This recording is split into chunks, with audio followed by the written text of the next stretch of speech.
I never thought I'd be telling this story after all these years. The memories have been buried deep inside me, locked away like some secret that wanted to stay forgotten. But now, decades later, I feel like maybe someone needs to hear what really happened back then in the dense, unforgiving jungles of Vietnam. I was just a young sergeant, 23 years old, with the 25th Infantry Division. We were stationed near Siu Chi, an area that was notorious for Viet Cong activity.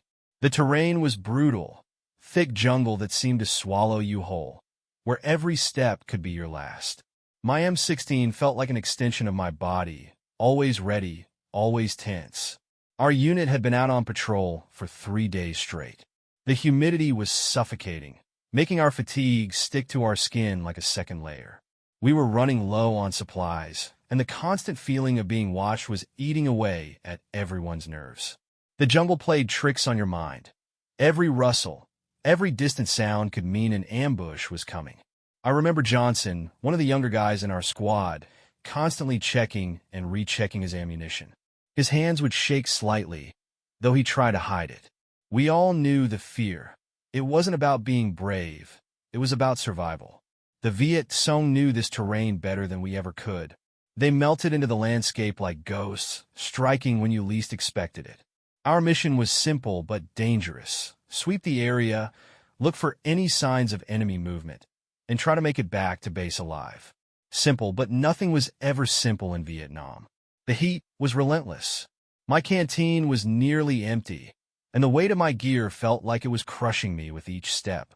We moved in a tight formation, eyes scanning constantly, nerves wounds so tight they could snap at any moment.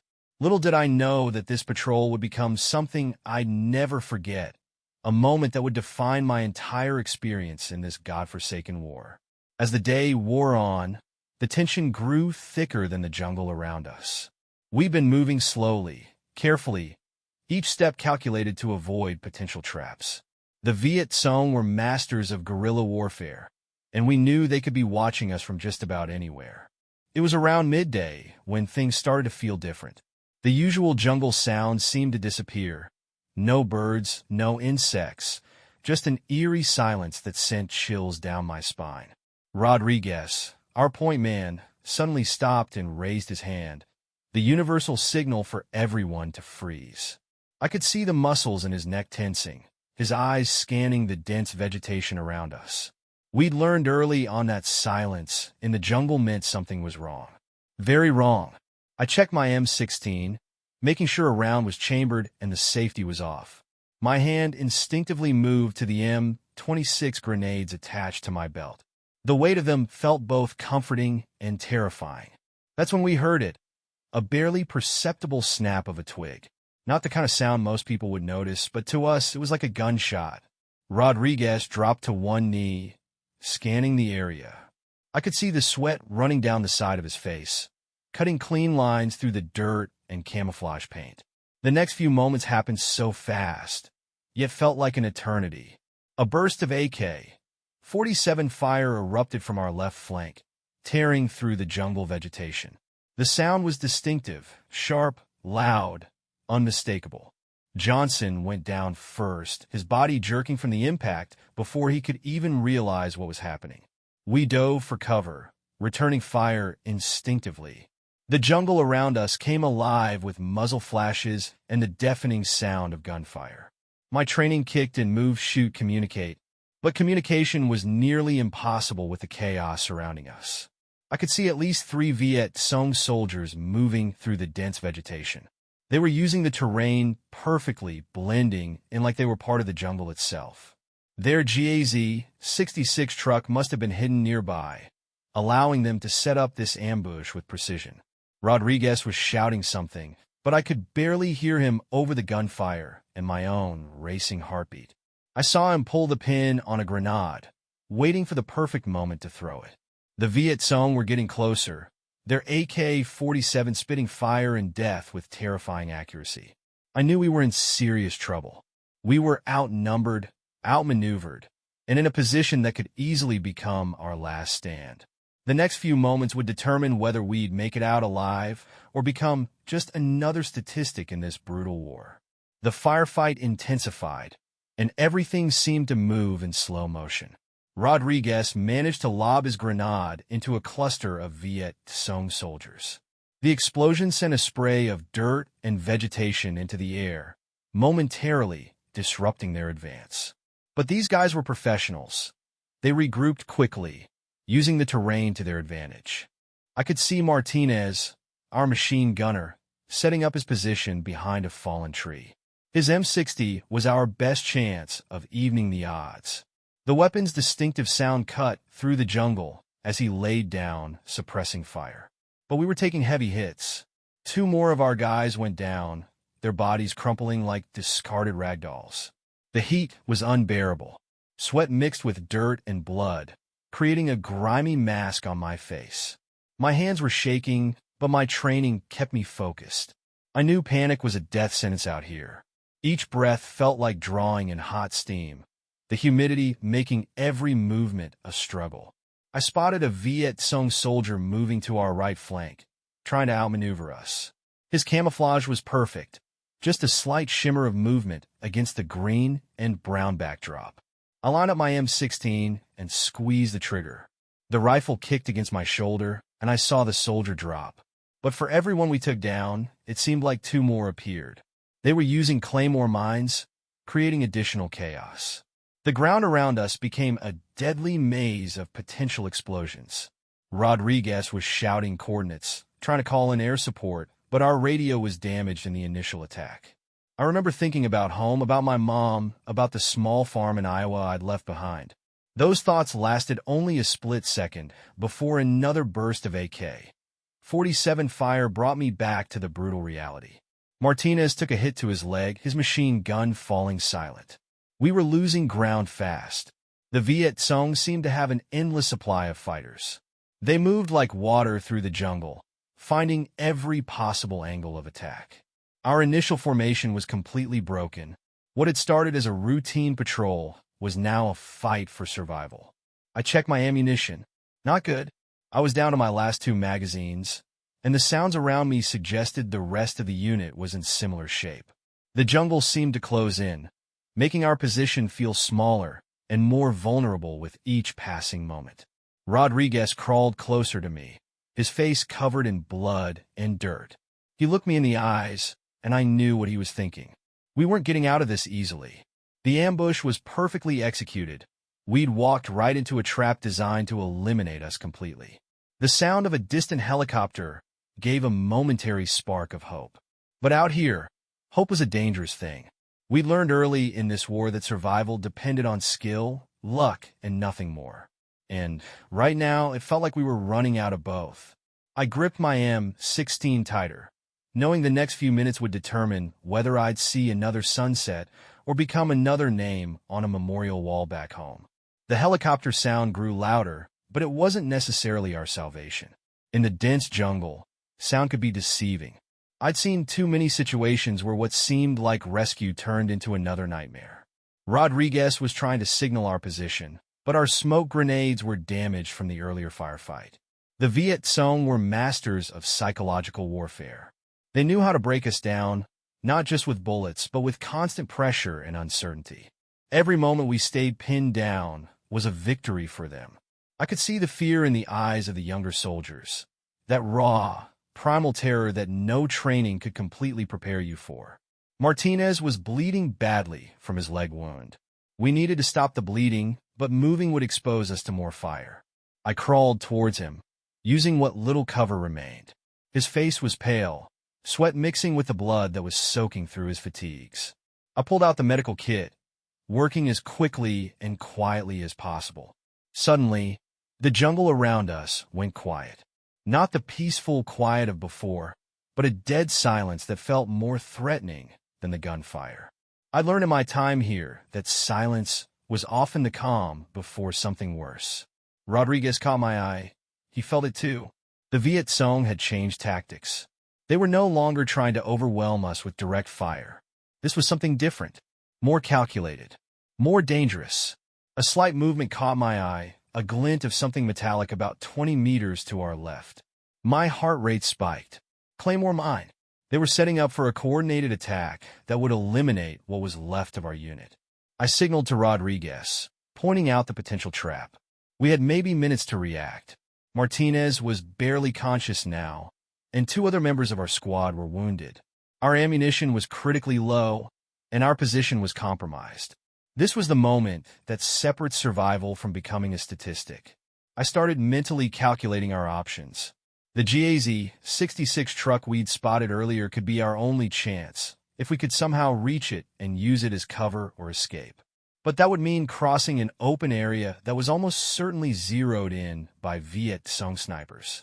Rodriguez understood my look. We'd been together long enough that words weren't necessary. Sometimes a look was all it took to communicate in this hell. We needed a plan, and we needed it fast. The jungle seemed to breathe around us, a living, dangerous entity that wanted nothing more than to swallow us whole. Every shadow could be an enemy, every rustle of leaves a potential death sentence. This was Vietnam, a place where the environment was as much an enemy as the soldiers trying to kill you. I checked my M16 again, knowing that our next moves could mean the difference between life and death. The weight of command pressed down on me. Every decision could cost the lives of the men around me. Rodriguez was waiting. Martinez needed help, and the Viet Cong were closing in. This was going to be a fight like no other. The next few moments would define everything. Rodriguez and I exchanged a look that said more than words ever could. We'd been through hell together, and if this was going to be our last stand, we were going to make it count. I noticed a small depression in the ground, barely enough to provide cover, but it was something. We needed to move Martinez first. He was losing blood, and his chances of survival were getting slimmer by the minute. The jungle seemed to close in around us, suffocating and oppressive. Rodriguez began preparing a makeshift stretcher from our gear. We'd done this before, but each time felt like the first. The sounds around us were minimal. Occasional distant movements, the buzz of insects, the faint drip of moisture from the dense canopy above. But we knew the Viet Cong were out there, watching, waiting. Our communication was minimal. Quick hand signals, slight head movements. Years of working together had made us almost telepathic.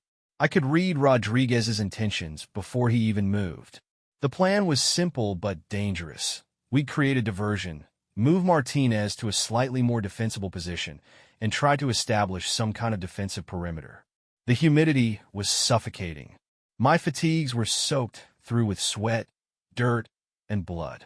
The M16 felt heavy in my hands, but it was my lifeline.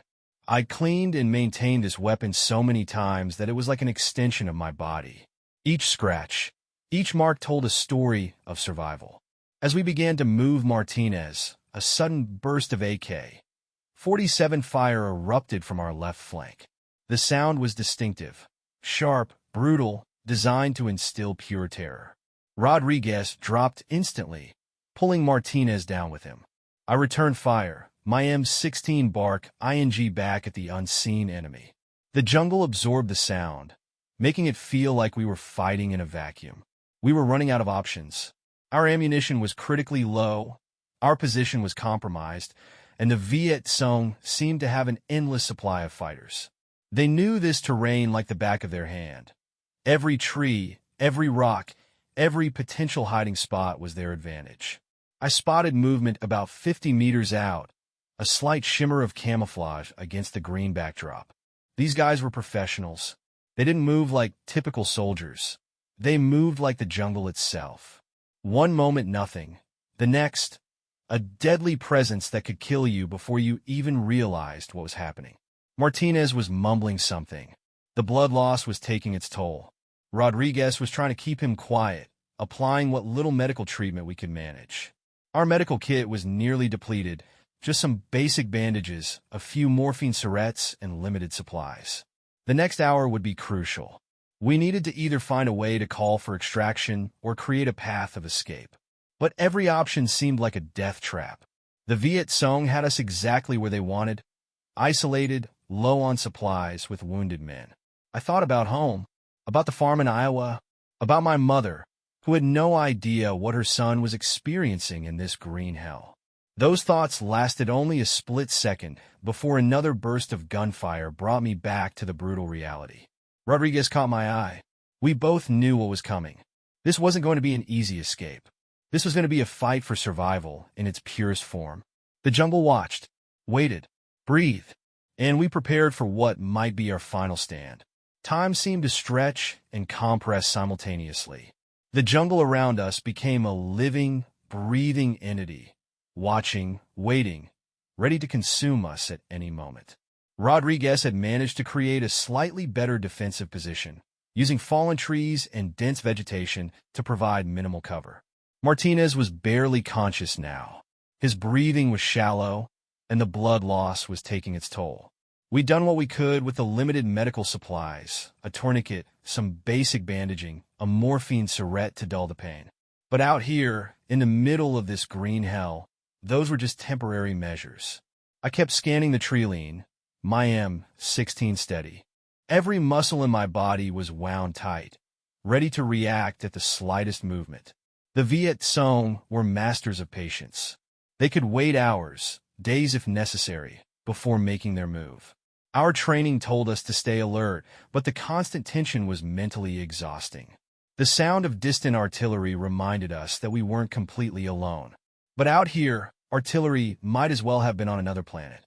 We were deep in Viet Cong territory, miles from any potential rescue. Our radio was damaged, our positioning uncertain, and our chances of survival were growing slimmer by the minute. Rodriguez found a small cache of additional ammunition we'd been carrying. It wasn't much, but it gave us a slight boost of hope. We divided it carefully, knowing every round could mean the difference between life and death. The M16 felt heavy in my hands, but it was our only lifeline. I remembered the briefings back in base. The maps, the intel, the carefully planned strategies that seemed so meaningless now. Nothing could prepare you for the raw, brutal reality of jungle warfare. The Viet Cong didn't fight like traditional soldiers. They were part of the landscape, melting into the vegetation like ghosts. A slight movement caught my eye, just a shimmer of something unnatural among the green and brown. I nudged Rodriguez, who had already seen it. These guys were too good. They could move through the jungle like water, leaving no trace, appearing and disappearing at will. The heat was unbearable. Sweat ran down my face, mixing with dirt and dried blood. My fatigues were more mud and grime than original fabric. We'd been out here for what felt like an eternity, though it might have only been hours. Time loses all meaning in situations like this. Martinez mumbled something. A name? A prayer? It was hard to tell. Rodriguez leaned in close, tried to keep him quiet. Any sound could give away our position, and out here, that meant certain death. The Viet Cong had ears everywhere. The jungle itself seemed to have eyes and ears. I checked our remaining supplies. Not good. A few grenades, limited ammunition, minimal medical supplies. Our water was almost gone, and the humidity was crushing.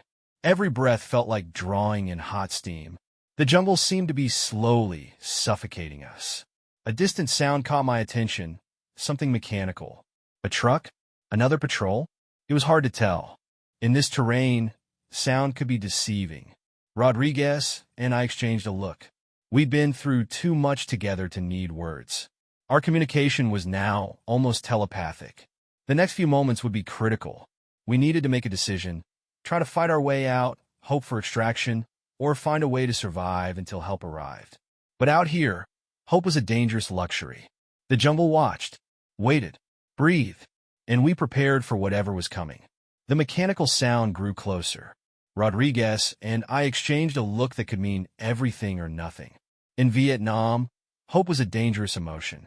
False hope could kill you faster than any bullet. The GAZ-66 truck we'd spotted earlier suddenly became our potential lifeline. If we could somehow reach it, we might have a chance of escape. But that was a big if.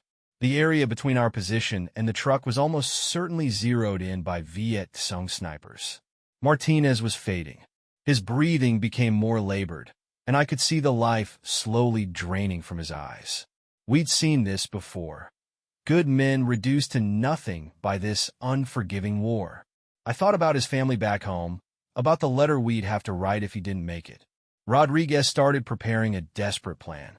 We would create a diversion, use our remaining grenades to draw attention away from our primary movement. It was a high-risk strategy, but we were out of options. The jungle around us felt like a living trap, ready to swallow us whole. I checked my M16 again. The weapon was my lifeline, my only real protection in this green hell. Every scratch, every mark told a story of survival. We'd been through hell together, this rifle and I. I knew its every quirk, every potential failure point. The Viet Cong were masters of psychological warfare. They knew how to break us down, not just with bullets, but with constant uncertainty. The silence was often more terrifying than the gunfire. We'd learned early on that in this jungle, silence meant something was coming. A slight movement caught my eye, a glint of something metallic about 30 meters to our left. Mine. They were setting up for a coordinated attack that would eliminate what was left of our unit. I signaled to Rodriguez, my hand movements precise and practiced. Our ammunition was critically low. Each round was now more precious than gold. We'd have to make every shot count. The younger soldiers looked to us with a mixture of fear and hope. We were their lifeline, their only chance of survival. The heat was suffocating. Sweat ran down my face, cutting clean lines through the dirt and dried blood. My fatigues were more mud and grime than original fabric. We'd been out here for what felt like an eternity, though it might have only been hours. Rodriguez found a small additional cache of ammunition. It wasn't much, but it gave us a slight boost of hope. We divided it carefully, knowing every round could mean the difference between life and death. The weight of command pressed down on me. Every decision could cost the lives of the men around me. Martinez was barely conscious now. We'd done what we could with our limited medical supplies, a tourniquet, some basic bandaging, a morphine syringe to dull the pain. But out here, in the middle of this green hell, those were just temporary measures. The sound of distant artillery reminded us that we weren't completely alone. But out here, artillery might as well have been on another planet. We were deep in Viet Cong territory, miles from any potential rescue. Our radio was damaged, our positioning uncertain, and our chances of survival were growing slimmer by the minute. I thought about home, about the farm in Iowa, about my mother, who had no idea what her son was experiencing in this green hell. Those thoughts lasted only a split second before the harsh reality of our situation came crashing back. The jungle watched, waited, breathed, and we prepared for what might be our final moments. The final moments of survival often come down to split-second decisions. Rodriguez and I had been through countless firefights, but this felt different. This felt final. The GAZ-66 truck became our last hope. If we could reach it, we might have a chance. But the area between our position and the truck was a killing field, perfectly designed by the Viet Cong to trap and eliminate any potential survivors. Martinez was barely hanging on. His breathing became shallow, irregular. We'd seen too many good men die like this, not in a blaze of heroic glory, but slowly, painfully, consumed by the jungle and the war. I thought about the letter we'd have to write to his family. Those carefully worded messages that could never truly capture the horror of what happened here. Our plan was desperate but simple. Rodriguez would create a diversion using our remaining grenades, while I would try to move Martinez and provide cover fire. Every movement would be calculated, every step potentially our last. The humidity was suffocating. My M16 felt heavy, but it was our only lifeline. Years of training, months of fighting had reduced war to its most basic elements: survival. Nothing else mattered. Not politics, not strategy, just staying alive. A burst of AK-47 fire erupted from our left flank. The sound was distinctive. Sharp, brutal, designed to instill pure terror. Rodriguez dropped instantly, pulling Martinez down with him. I returned fire, my M16 barking back at the unseen enemy. The Viet Cong were professionals. They moved like shadows, using the terrain with a precision that made them almost invisible. One moment, nothing.